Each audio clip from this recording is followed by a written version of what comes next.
আমার মায়ের চেয়ে বড় স্বৈরাচার কোনো দেশে নাই। বাংলাদেশে এখন স্বৈরাচার নাই, সবাই খুব ভালো আছে। আপনারা ভালো আছেন?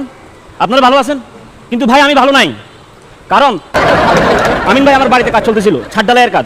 আমার মা কন্ট্রাক্টরকে জিজ্ঞেস করে লেবার কয়জন লাগবে, কয় 30 জন। কয়েকজন কম আনেন, আমার ছেলে আছে।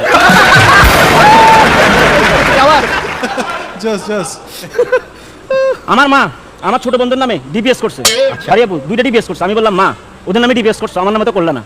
বাবা তুই তো আমার ডিপিএস। এখন প্রতি মাসের 1 তারিখে কল দেয়, বাবা বেতন পাইছো, টাকা পাঠাও। বাড়ির কাজ শেষ হয়েছে, আমার মা আমাকে কল দিছে, বাবা এখন তো কিছু ফার্নিচার লাগবে।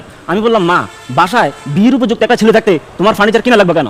তো বাবা তোমার যে অবস্থা ফার্নিচার নেওয়া লাগবে না, উল্টা দেওয়া লাগবে। আমার মায়ের সাথে আমার সম্পর্ক ভালো না। আমার মায়ের সাথে আমার সম্পর্ক হচ্ছে তামিম ইকবাল আর সাকিব আল হাসানের মতো। হ্যাঁ আমরা একই দলে ছিলাম, কিন্তু আমাদের সাথে মিলে না। তুষার ভাই বাসা কোনো কিছু হারিয়ে গেলে সবার আগে আমার খোঁজে। একদিন জিজ্ঞেস করলাম মামু যে জিনিসটা হারিয়ে গেছে তুমি ওইটা না খুঁজে আমার খুঁজো কেন? তো বাবা তুমি তো চোর। কিন্তু আমি চোর না। বর্তমান যুগের ছেলে মেয়েরা মাকে অনেক জ্বালায়, আমাকে স্মার্টফোন কিনে দাও, স্মার্ট ওয়াচ কিনে দাও, মোটরসাইকেল কিনে দাও। আমি মাকে জ্বালাই নাই। আমি একটা মোটরসাইকেল কিনছি, আমার মা ওটাই জ্বালাই দিছে। আমি অনেক কষ্ট করে কিনছি, জীবনের ঝুঁকি নিয়ে কাজ করছি। আমার মা ওনার টাকা লুকাই রাখতো, আমি ওই টাকা বেরিয়ে দিয়ে কিনছি।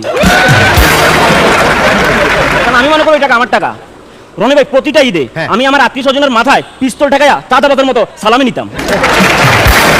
ওই টাকা আমার মা রাতের বেলা ভুলভাল বুঝাই নিয়ে যেত যে বাবা টাকা দিয়ে তুমি কি করবে, নষ্ট করে ফেলবো, আমাকে দিয়ে দাও। ওই টাকা আমি আর পাই নাই।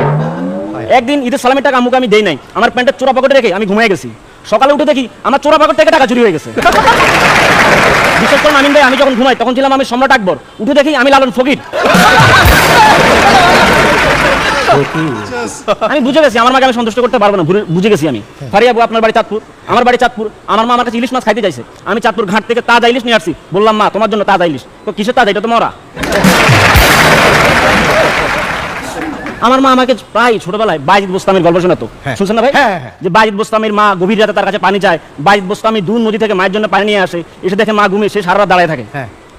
আমিও আমার মা একদিন এক রাতে আমার কাছে পানি চায়, এক রাতে আমার মা আমার কাছে পানি চায়। আমি আমার গ্রামের পাশে নদী আছে, সেখান থেকে পানি নিয়ে আসলাম, এসে বললাম মা তোমার জন্য পানি আনছি। আমার মা আমার চট দিছে, কই গেছিলি তুই? আমি বললাম মা তোমার জন্য নদী থেকে পানি আনছি।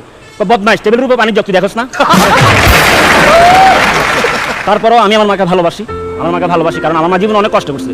আমার মনে আছে যখন আমি ছোটবেলায় বন্ধুদের সাথে স্কুলে যাইতাম, সবার মা সবাইকে 20 টাকা করে দিত, আমার মা আমাকে দিতে পারতো না।